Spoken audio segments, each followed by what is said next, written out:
Shalom Bapak Ibu, apa kabarnya semuanya dimanapun saudara berada. Sekarang saya percaya penyertaan Tuhan selalu ajaib dan selalu beserta kita dan juga keluarga kita dimanapun kita berada. Kita akan belajar lagi firman Tuhan pada hari ini. Tapi mari kita memuji dan menyembah Tuhan. Mari kita nyanyikan sesuatu yang baik buat Tuhan. Mari kita fokus sebentar buat Tuhan kita. Murada pasti kita. Terima kasih Tuhan, kasih setiamu Bapa, buat pertolonganmu, buat kebaikanmu Tuhan, buat kebesaranmu Bapa. Kami bersyukur, say thank you Lord. Yang terutama di dalam hidup ini, meninggikan nama Yesus. Yang terutama di dalam hidup ini, memuliakan namanya. Yang terutama di dalam hidup ini, meninggikan nama Yesus. Yang terutama di dalam hidup ini, memuliakan namanya. Haleluya, haleluya, saya mencinta Yesus.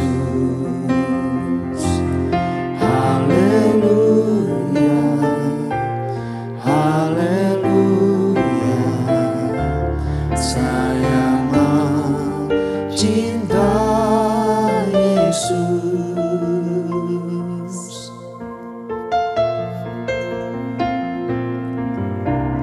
Yang terutama di dalam hidup ini, meninggikan nama Yesus.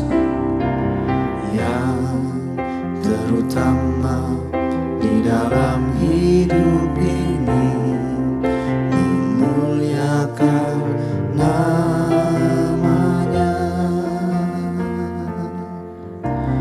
Yang terutama di dalam hidup ini, meninggikan nama Yesus.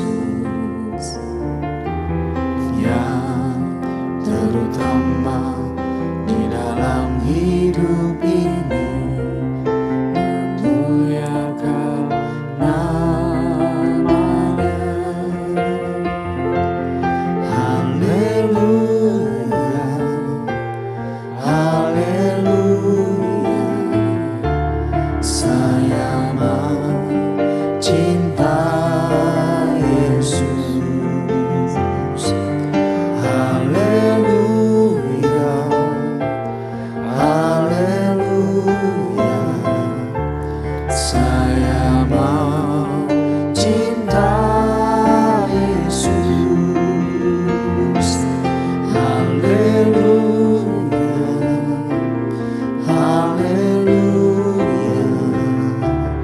saya mencinta Yesus. Haleluya,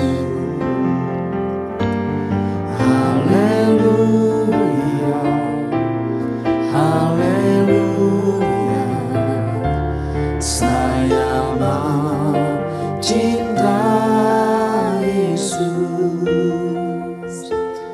Haleluya,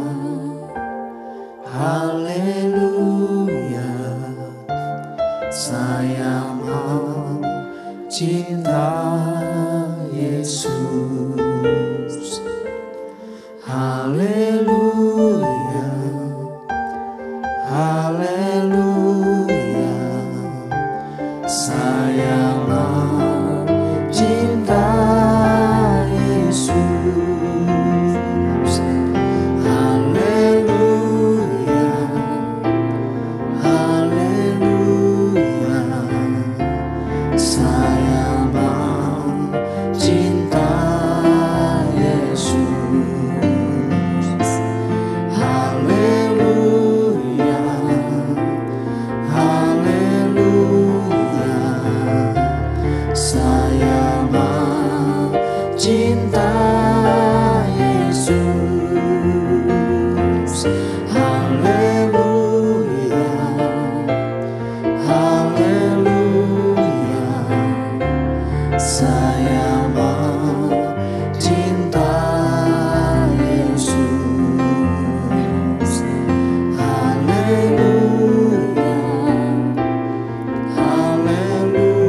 cinta Kau,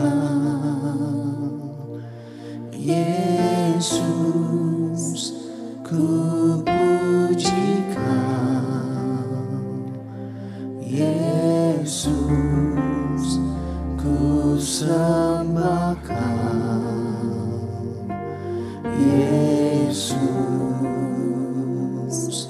Tuhan dan Rajaku. Dengan senang hati dan dengan segenap jiwaku, akal budi, ku cinta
Yesus, ku puji Kau, Yesus, ku sembah Kau, Yesus, Tuhan dan Rajaku. Dengan senang hati dan dengan segenap jiwaku, akal budi, ku cinta Kau, ku cinta Kau, Yesus, ku puji Kau, Yesus, ku sembah Kau, Yesus, Tuhan dan Rajaku. Dengan senang hati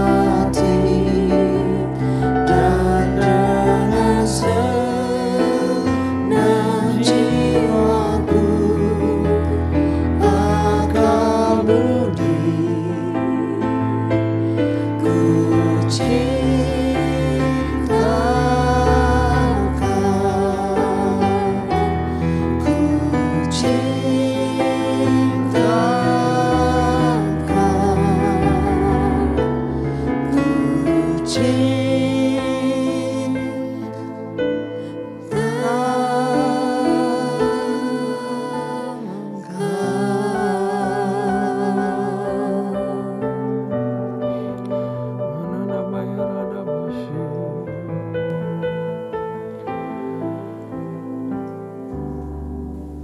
terima kasih Tuhan buat Kau yang lebih dahulu telah mencintai kami dan telah membuktikan cinta-Mu ya Tuhan. Ajari kami untuk selalu melekat pada hati-Mu. Roh Kudus, ubah hati kami supaya kami makin juga mencintai Tuhan, cintai Engkau ya Yesus. Thank you Bapa. Sebentar kami mau belajar firman. Urapi lidah bibir hamba-Mu supaya ada kata-kata baru yang boleh keluar. Lindungi hamba-Mu di balik salib-Mu. Berikan pengertian and guard the mind dari semua yang mendengarkan Tuhan, supaya kami beroleh hikmat dan kami beroleh berkat daripada firman-Mu. Hanya di dalam nama Tuhan Yesus kami berdoa dan kami siap untuk belajar. Haleluya. Amin. Nah, mari saudara kita siapkan kitab suci kita. Mari kita buka 2 Samuel pasal yang ke-13 ya. 2 Samuel pasal yang ke-13. Ini adalah satu cerita yang sangat menarik sekali saudara. Jadi saya mau suggest untuk kita baca sampai habis. Nanti kita percaya bahwa ada sesuatu yang luar biasa yang Tuhan mau berikan kepada kita. 2 Samuel pasal yang ke-13. Amnon dan Tamar. Amnon ini paling besar ya, anak paling besar dari Daud. Sesudah itu terjadilah yang berikut. Absalom bin Daud mempunyai seorang adik yang cantik namanya Tamar. Amnon bin Daud juga jatuh cinta kepadanya ya. Jadi Tamar itu setengah adiknya Amnon dari ibu yang berbeda. Hati Amnon sangat tergoda sehingga ia jatuh sakit karena Tamar. Saudara, bayangkan seorang anak sulung, seorang Raja Daud. Karakternya, mentalnya, pribadinya, saudara sudah bisa lihat orangnya seperti apa. Sakit-sakitan karena kalau zaman sekarang bahasanya itu bucin, saudara. Ya, perkara cinta yang gak cuma cinta, tapi ada nafsu juga, saudara, sampai jatuh sakit. Tidak berdaya saudaranya itu. Sehingga ia jatuh sakit karena Tamar saudaranya itu. Sebab anak perempuan itu masih perawan dan menurut anggapan Amnon mustahil untuk melakukan sesuatu terhadap dia. Jadi Amnon kelihatan karakternya mungkin penggila perempuan dan hatinya memang nggak kudus, saudara. Sehingga tertulis di sini dia itu stres karena dia nggak bisa ngapa-ngapain si Tamar. Ya, memang sudah ada niat jahat di dalam hatinya Amnon. Kalau saya melihat seorang anak punya hati yang begini, nggak beres, saudara, karakternya. Pertanyaan saya nomor 1 selalu, di mana orang tuanya? Betul? Di mana papa mamanya? Mungkin mamanya saya singkirkan ya saudara. Di mana papanya? Kenapa anaknya bisa jadi seperti ini? Itu tanda tanya nomor 1 ya. Bukan artinya papanya nggak ngapa-ngapain juga loh saudara ya. Tapi tanda tanya nomor 1 selalu itu. Makanya sebagai kita orang yang sudah punya anak saudara. Saudara yang sudah menyandang gelar anugerah yang diberikan Tuhan yang namanya seorang bapak. Kalau anak kita ada sesuatu yang gak beres, kita harus tahu, gak boleh gak tahu. Yang kedua, apabila anak kita ada error, ya gunakan kesempatan itu untuk introspeksi diri.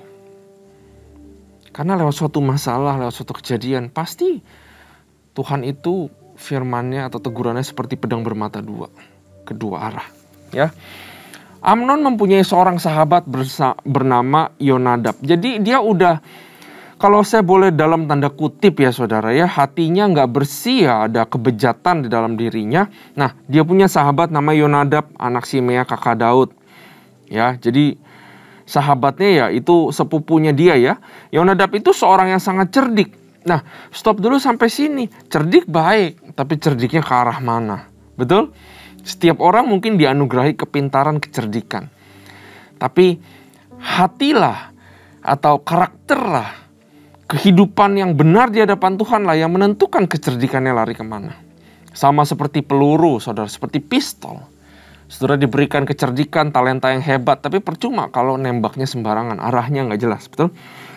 Nah, ayat 4, katanya kepada Amnon, "Hai anak raja, mengapa engkau demikian merana setiap pagi?" Aduh, ternyata setiap pagi, saudara, si Amnon stres gara-gara Tamar. "Tidaklah lebih baik engkau memberitahukannya kepadaku?" Kata Amnon kepadanya, "Aku cinta sama Tamar, adik perempuan Absalom, saudaraku itu. Tapi ada menggebu-gebu di dalam hatiku, rasanya aku pengen nafsu sama dia." Ayat 5, lalu berkatalah Yonadab kepadanya. Dari sini Yonadab udah harusnya seorang yang cerdik, yang tahu bahwa dia jatuh cinta kepada saudaranya, adiknya sendiri. Itu adalah sesuatu yang tabu dan bisa menimbulkan masalah. Tapi sama Yonadab diterusin aja, ini orang cerdik tapi sama bejatnya ternyata.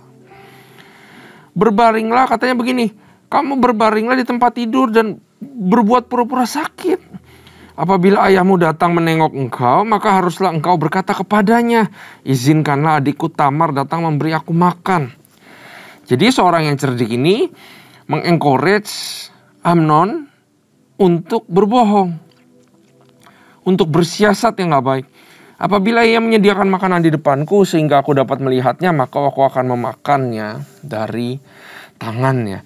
Jadi Yonadab cuman kasih cara untuk Amnon melakukan apa yang diinginkan hatinya. Nah, keinginan hati ini sangat bahaya, saudara. Keinginan hatinya kalau jelek, saudara, ada kesempatan sekecil apapun, pasti jalanan sempit juga menjadi jalanan yang terbuka lebar. Ya, sampai di sini kita udah banyak melihat makna di dalam firman Tuhan.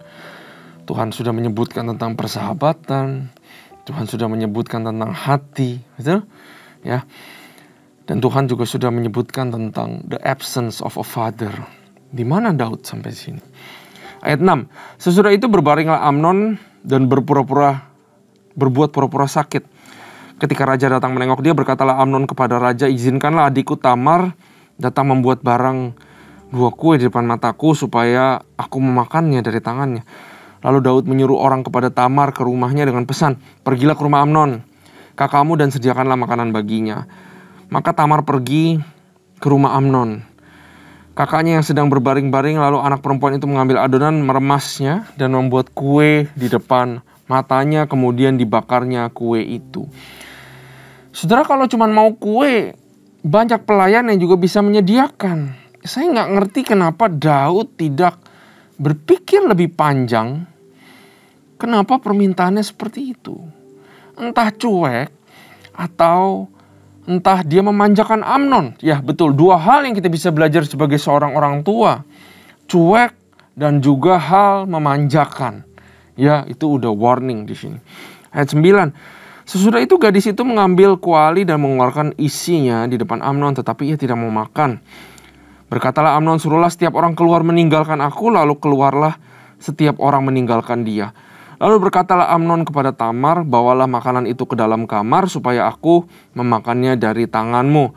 Lalu Tamar mengambil kue yang disediakan itu lalu membawanya kepada Amnon kakaknya ke dalam kamar.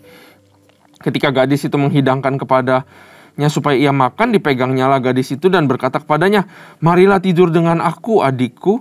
Tetapi gadis itu berkata kepadanya, "Tidak, kakakku, jangan perkosa aku, sebab orang tidak berlaku seperti itu di Israel." Artinya, itu lebih bejat dari binatang. Apalagi kamu seorang anak raja, janganlah berbuat noda seperti itu. Dan aku, kemanakah ku bawa kecemaranku, dan engkau akan dianggap sebagai orang yang bebal di Israel. Oleh sebab itu berbicara dengan raja, sebab ia tidak akan menolak memberikan aku kepadamu. Jadi dia udah bilang pakai cara yang betul. Tetapi Amnon tidak mau mendengarkan perkataannya, dan sebab ia lebih kuat daripadanya, diperkosanya lah ya, lalu tidur dengan dia. Saudara, saya nggak habis pikir dari seorang yang disertai Tuhan, tapi keluarganya bisa seperti ini. Memperkosa adiknya sendiri. Ya, bejatnya itu keterlaluan. Kenapa bisa sampai seperti itu, saudara? Satu hal yang saya temukan, kenapa Amnon bisa arahnya kok ke situ, ke seksual, ke dosa-dosa seksual. Karena saya yakin bahwa selain dia tidak menjaga kehidupannya, dia melihat bapaknya juga menikahi begitu banyak perempuan. Kalau saudara tahu di pasal-pasal yang sebelumnya, saya selalu bilang bahwa Daud seorang raja yang luar biasa, tapi Daud juga melanggar perintah Tuhan untuk menikahi banyak perempuan. Dan saya yakin bahwa anak pasti akan melihat dari orang tuanya, ya. Karena itu saya selalu ingatkan kepada kita bahwa generasi selanjutnya, keturunan kita melihat, belajar dari melihat. Sedangkan kita mengajar dari melakukan. Daud melakukan, dan generasi kita belajar daripada melihat. Ayat 15, kemudian timbullah kebencian yang sangat besar kepada Amnon terhadap gadis itu. Bahkan lebih besar benci yang dirasanya kepada gadis itu daripada cinta yang dirasa sebelumnya. Lalu Amnon berkata kepadanya, bangunlah, enyahlah. Lalu berkatalah gadis itu kepadanya, tidak kakakku, sebab menyuruh aku pergi adalah lebih jahat daripada apa yang telah kau lakukan kepadaku tadi. Tetapi Amnon tidak mau mendengarkan dia. Dipanggilnyalah orang muda yang melayani dia, katanya, suruhlah perempuan ini pergi daripadaku, dan kuncilah pintu di belakangnya. Ternyata jatuh cintanya hanya karena nafsu. Setelah dilampiaskan, maka sudah hilang begitu aja. Ayat 18, gadis itu memakai baju kurung yang maha indah, sebab demikianlah putri-putri raja yang masih perawan berpakaian baju kurung panjang. Kemudian pelayan itu menyuruh dia keluar, lalu mengunci pintu di belakangnya. Lalu Tamar menaruh abu di atas kepalanya, mengoyakkan baju kurung yang maha indah yang dipakainya, meletakkan tangannya di atas kepalanya, dan pergilah ia sambil meratap dengan nyaring. Bertanyalah Absalom. Di sini saya juga udah notice lagi, saudara. Absalom lagi ya, mestinya bapaknya. Bertanyalah Absalom kakaknya kepadanya, apakah Amnon kakakmu itu bersetubuh dengan engkau? Maka sekarang adikku, diamlah saja. Bukankah ia kakakmu? Janganlah begitu memikirkan perkara itu. Lalu Tamar tinggal di rumah Absalom kakaknya itu seorang diri, sehingga ketika segala perkara itu didengar Raja Saud, sangat marahlah dia. Percuma mau marah sekarang. Seharusnya dari dulu marah melihat anaknya udah besar jadi orang yang kayak begini. Dan Absalom tidak berkata-kata dengan Amnon, baik tentang jahat maupun tentang yang baik. Tapi Absalom membenci Amnon sebab ia telah memperkosa Tamar adiknya. Sampai ayat 22 kita lihat bahwa rumah tangga Daud hancur lebur, gak karuan. Seorang raja yang selalu menang perang, yang dikelilingi panglima-panglima yang kuat, tapi juga dikelilingi oleh dendam kusumat antara anak-anaknya sendiri. Bisa jadi seorang raja yang hebat, tapi belum tentu bisa jadi seorang ayah yang hebat. Yang mana yang lebih dulu, saudara? Saudara lebih hebat di pelayanan atau lebih hebat di rumah? Saudara lebih hebat di kantor apa lebih hebat di rumah? Buat apa kita ditepuk tanganin di kantor? Buat apa saudara masuk TV? Buat apa saudara masuk koran, masuk news? Wah, hebat sih ini, dia bisa begini begitu. Tapi begitu saudara pulang, tidak ada yang merayakan keberhasilan saudara. Buat apa di pelayanan kita begitu hebat? Bisa loh dipakai Tuhan. Tanganmu bisa diurapi Tuhan, doain orang sembuh. Tapi di rumah, anak-anakmu semua sakit. Bukan sakit badan ya, maksud saya. Tapi saudara mengerti apa yang saya katakan. Di sini Tuhan mau bilang bahwa utamakan keluarga kita. Buat apa semua glory, semua kehebatan, semua pencapaian, kalau keluarga menjadi seperti ini? Kalau saudara mendengar Bible study kali ini, dan saudara ada yang mengetuk di dalam hatimu, mulailah ubah prioritasmu untuk ngurusin keluarga lebih daripada hal-hal sekuler, hal-hal kerjaan, hal-hal pelayanan bahkan. Mulailah perhatikan istrimu kembali, anak-anakmu. Mulailah bangun hubungan. Apalagi bapak-bapak itu cuek ya. Ya, ini satu pelajaran yang sangat penting. Mari kita habisin dulu saudara. Amnon dibunuh, Absalom melarikan diri. Sesudah lewat 2 tahun, Absalom mengadakan pengguntingan bulu domba di Baal Hazor yang dekat kota Efraim. Lalu Absalom mengundang semua anak raja. Kemudian Absalom menghadap raja lalu berkata, hambamu ini mengadakan pengguntingan bulu domba, kiranya raja dan pegawai-pegawainya ikut bersama-sama dengan hambamu ini. Jadi festival. Tetapi raja berkata kepada Absalom, maaf anakku, jangan kami semua pergi supaya kami jangan menyusahin engkau. Lalu Absalom mendesak, tetapi raja tidak mau pergi. Ia hanya memberi restu kepadanya. Kemudian berkatalah Absalom, kalau tidak, izinkanlah kakakku Amnon pergi beserta kami. Tapi raja menjawab, apa gunanya ia pergi bersama-sama dengan engkau? Tetapi ketika Absalom mendesak, diizinkanlah Amnon dan semua anak raja pergi beserta dia. Lalu Absalom memerintahkan orang-orangnya demikian, perhatikan. Apabila hati Amnon menjadi gembira karena anggur dan aku berkata kepadamu, paranglah Amnon, maka kamu harus membunuh dia. Jangan takut. Bukankah aku yang memerintahkan kepadamu, kuatkanlah hatimu dan tunjukkanlah dirimu sebagai orang yang gagah perkasa. Nah, 2 tahun masih nyimpen dendam ternyata saudara. 29, orang-orang Absalom memperlakukan Amnon seperti yang diperintahkan Absalom. Lalu bangunlah semua anak raja itu, mereka menaiki bagalnya masing-masing dan melarikan diri. Mereka masih di tengah jalan, ketika kabar sampai kepada demikian, Absalom telah membunuh semua anak raja, tidak ada seorang pun dari mereka yang lolos. Lalu bangunlah raja, dikoyakannya pakaiannya dan berbaring di lantai, dan semua pegawainya yang hadir padanya mengoyakkan pakaian mereka.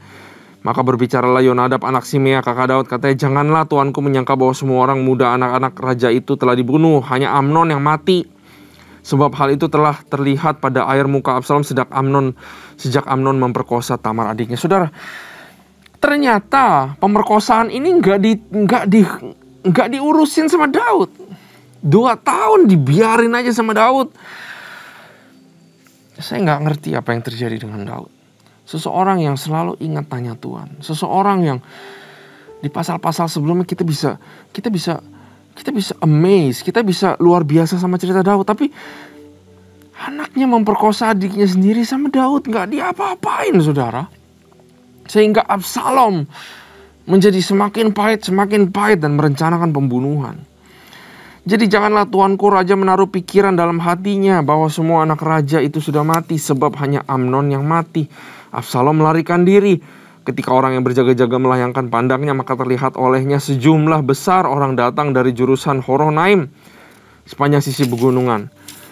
Berkatalah Yonadab kepada raja, lihat anak-anak raja datang, benar seperti hambamu ini. Baru saja ia habis berkata, datanglah anak-anak raja itu. Mereka menangis dengan suara nyaring. Juga raja semua pegawainya menangis dengan amat keras. Absalom telah melarikan diri, telah pergi kepada Talmai bin Amihur, raja negeri Gesur, dan Daud berduka cita berhari-hari lamanya karena anaknya itu. Daud ini rasanya cuma bisa berduka cita aja ya. Dia tidak bisa mengambil keputusan yang tegas harus beresin rumah tangganya. Absalom telah melarikan diri dan telah pergi ke Gesur. Ia tinggal di sana 3 tahun lamanya. Lalu raja tidak marah lagi terhadap Absalom sebab kesedihan hatinya karena kematian Amnon telah surut. Nah, saudara, nomor 1, hati kita itu sedang diperbaiki sama Tuhan. Sanctification. Hati kita itu kalau nggak dijaga, kita nggak tertanam di dalam gereja. Kalau kita nggak baca ini, kalau kita nggak dikelilingi orang-orang yang benar, saudara. Kalau kita dikelilingi orang-orang yang bejat dan kelilingi penjahat-penjahat, saudara. maka gampang iblis menggunakan orang-orang tersebut untuk mengeluarkan isi hati kita yang jahat menjadi sebuah tindakan. Sama persis kayak ini. Karena itu, number one, siapa orang yang ada di kiri kanan saudara sekarang? Karena orang-orang tersebut yang bisa meredam keinginan jahat. Tapi orang-orang tersebut kalau salah, juga orang-orang tersebut bisa amplify keinginan jahat dalam hati. John Maxwell pernah berkata, kamu tunjukkan orang di kiri kanan, aku bilangin masa depanmu seperti apa. Itu betul, saudara. Tidak ada masa depan yang baik daripada seseorang yang berkumpul bergaul di kelilingan orang pemfitnah, orang jahat, dan orang bejat. Kalau Tuhan gak selamatkan dia dan tanam di dalam gerejanya dan tanam di dalam firman-Nya, maka amburadul masa depannya. Perhatikan siapa orang di kiri kanan kita, saudara. Kalau saudara lihat secara garis besar, secara high level, kenapa bisa terjadi pertikaian sampai begini? Gila, perempuan gak bisa tahan nafsu, hatinya bejat, punya teman bejat, saudara ya. Terus perkosa adiknya sendiri, yang gak diurusin perkara ini. Absalom bunuh adiknya. Nanti kalau saudara baca terus, Absalom ini ujung-ujungnya kudeta, mau matiin Daud. Semua ini bisa terjadi, saudara. Kalau menurut saya, karena hilangnya sosok seorang bapak di rumah tangga. Daud cuma memerankan seorang sosok raja di dalam bangsa Israel. Tapi dia tidak sadar ada satu yang lebih penting lagi setelah dia sukses. Bahwa harus mengambil peran seorang papa. Karena anak-anaknya lah yang nanti akan memerintah kerajaannya, bukan? Keturunannya lah yang akan memerintah. The absence of David as a father is a critical mistake. Ya. Kalau saudara lihat krisis-krisis yang terjadi sekarang. Kalau saudara lihat statistik penjara itu lebih banyak laki-laki daripada perempuan. Laki-laki mengalami krisis jauh melebihi yang perempuan. Dan dari inmates atau orang-orang buronan yang di dalam penjara itu, diadakan survei saudara di Amerika, bahwa mereka semua mengalami gap di masa kecilnya, mereka tidak merasakan kehadiran the presence of a father. Dari situ saya mengerti karena kenapa Tuhan memposisikan dirinya sebagai father. Karena dia tahu akan ada ayah-ayah yang tidak berfungsi. Karena dia tahu akan ada ayah-ayah yang tidak menjalankan perannya dengan baik. Tapi oleh karena kasih karunia-Nya, semua bisa ditolong, saudara. Ya, semua laki-laki mengalami krisis. Waktu Tuhan menciptakan Adam pertama kali, Tuhan kasih dua hal kepada Adam. Perhatikan, saya berbicara kepada para laki-laki. Tuhan berikan dua hal kepada Adam. Yang pertama, Tuhan berikan hadirat-Nya. Dia belum berikan hadirat Hawa. Karena yang pertama yang dibutuhkan seorang laki-laki adalah hadirat Tuhan. Berdua dengan Tuhan. Dan yang kedua, Tuhan berikan Adam perintahnya. Dia suruh bekerja, dia suruh tidak boleh memakan buah pengetahuan yang baik dan buruk. Dua hal ini, saudara. Tentu masih banyak hal yang lain. Tapi dua hal ini saya mau kita semua evaluasi. Apakah kita masih memiliki dua hal ini? The presence of God. Dan juga the word of God. Firman Tuhan itu senantiasa memimpin kehidupan kita. Itulah yang akan mengeluarkan kita laki-laki menjadi di luar selamat daripada apa yang namanya krisis. Ya, mari kita mulai perhatikan keluarga kita, saudara. Dan satu lagi yang terakhir, rentan masalah yang terjadi, semua karena dosa. Dosa bukan aja bikin kita terputus, tapi dosa akan merusak diri kita sekarang. Dan dia akan merusak, akan menimbulkan rentetan-rentetan masalah sampai ke depannya. Dan Tuhan menciptakan kita bukan untuk menanggung dosa. Yang menanggung dosa itu Yesus. Dia purpose-nya bisa menanggung dosa. Kita manusia tidak diciptakan untuk menanggung dosa. Karena kita akan rusak babak belur, saudara. Karena itu panggilan buat kita semua, saudara. Kita lihat di sini contohnya adalah sexual sin. Tapi dosa nggak hanya untuk urusan seksual. Begitu banyak dosa, perbuatan dosa yang kita bisa lakukan. Tahukah saudara, perbuatan dosa yang tidak diakui dan tidak diberesi, itu adalah beban kehidupan saudara. Saudara akan makin lama makin berat. Saudara akan makin lama makin letih dan lesu. Sehingga datang ke Tuhan aja saudara nggak akan berani. Saudara akan malu. Saudara akan dikuasai rasa malu. Dan setelah rasa malu, saudara berdoa panggil Tuhan aja rasa nggak layak. Itu yang iblis mau. Yang Tuhan mau adalah confess your sin. Maka aku adalah adil dan setia, dan aku akan mengampuni engkau. Dan pengampunannya Tuhan bukan kedua kali doang. Tapi God is a God of every chances. Yang mau kita gunakan untuk bertobat di hadapannya. Kunci daripada pertobatan dosa nomor 1 adalah sadar. Kalau kita nggak sadar, kita nggak akan bertobat. Ya, jadi marilah kita bertobat daripada dosa-dosa yang membebani kita. Karena Tuhan itu murah hati, Tuhan sayang saudara, dan Tuhan siap untuk mengampuni saudara. Bapa, hamba-Mu berdoa buat kami semua. Apabila ada dosa yang tersimpan, Roh Kudus, biar Kau bekerja secara lembut, bahwa Engkau adalah Tuhan yang murah hati. Kau bukan Tuhan yang mau mencelakakan atau menghukum. Karena itu, saya encourage saudara untuk mengakui dosa di hadapan Tuhan. Bapa, ampuni kami buat segala perkara yang kami lakukan, buat segala perkara kejahatan, perkara yang memalukan, kejahatan dalam hati, dalam pikiran, dalam perbuatan Tuhan. Kami akui kesalahan kami. Dan ampunilah kami, dan kuduskan dan sucikan kami, sehingga kami berjalan berkenan di hadapan-Mu.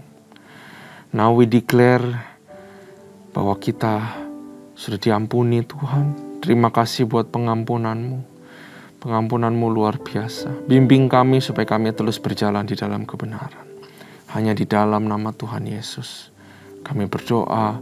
Haleluya. Amin. Tuhan Yesus memberkati.